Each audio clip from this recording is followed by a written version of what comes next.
안녕하십니까. 이어서 원주권 뉴스입니다. 이틀째 강원도 하루 확진자가 2,000명대를 기록하면서 연일 확산세가 이어지고 있습니다.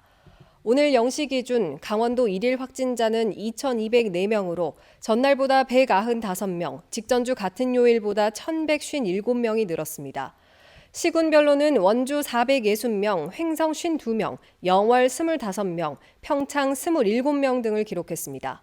지난 일주일간 하루 평균 확진자는 1,331명으로 3주째 상승하고 있습니다.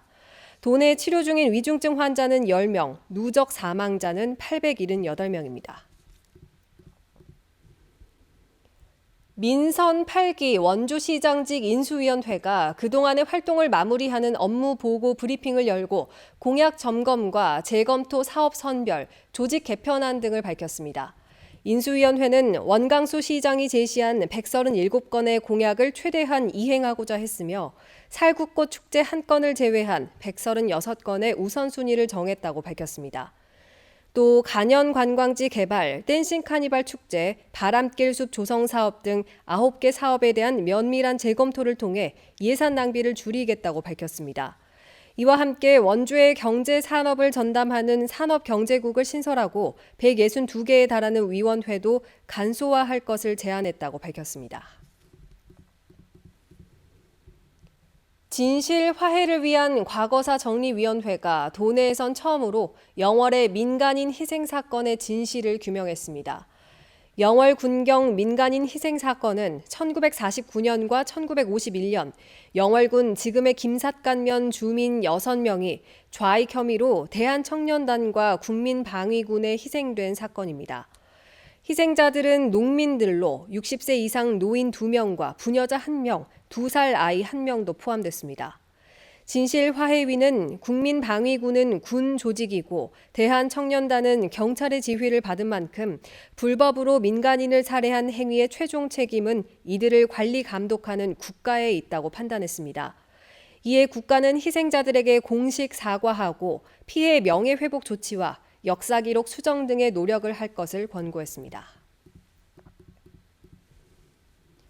횡성소방서가 자동 화재 속보 설비의 오작동으로 인한 출동이 크게 늘었다며 시설 관리를 당부했습니다.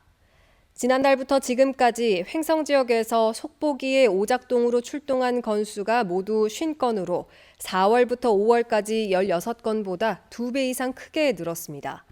횡성소방서는 오작동 원인으로 습기와 누수, 연기 발생으로 인한 관리 문제가 크다며 습도나 결로에 민감한 환경이면 방수형 감지기로 교체하는 등 환경에 맞는 설치를 권고했습니다. 강원과 충북권 내 캠핑장이 밀집된 하천과 계곡의 수질이 대체로 양호한 것으로 조사됐습니다. 원주지방환경청은 여름철 이용객들이 몰리는 관내 16개 시군, 164개 캠핑장 주변에 위치한 44곳의 하천과 계곡을 대상으로 수질 검사한 결과 생화학적 산소 요구량인 BOD와 총 대장균군 등 9개 항목 모두 보통 이상의 수질을 유지하는 것으로 나타났다고 밝혔습니다. 특히 원주 지정과 횡성 청일, 평창 흥정계곡 등 28곳은 조음 이상으로 오염물질이 거의 없는 청정 상태인 것으로 조사됐습니다. 이번 수질 검사 결과는 원주지방환경청 홈페이지를 통해 자세히 확인할 수 있습니다. 원주시가 준공 10년이 넘은 아파트와 연립 등 공동주택의 시설 보수를 지원합니다. 공동주택의 상하수도와 단지 내 도로의 유지 보수, 어린이 놀이시설 교체와 보수 등의 단위 사업당 총 사업비의 50% 범위에서 최대 2천만 원까지 지원합니다. 원주시는 다음 달 5일까지 수요를 조사해 내년 예산을 확보한 뒤 내년에 지원 사업을 추진할 계획입니다. 고용노동부가 올해 청년을 채용한 중소기업에 채용지원금으로 1년 동안 한 명당 최대 960만 원을 지원합니다. 6개월 이상 취업을 못했거나 고교 이하 학력 등 만 15세부터 34세까지의 청년을 올해 채용한 중소기업에는 최대 30명까지 한 명당 최대 960만 원씩을 지원합니다. 또 올해는 아니더라도 작년 한 해 청년을 채용한 기업도 신청하면 청년 1명당 최대 900만 원씩 받을 수 있습니다.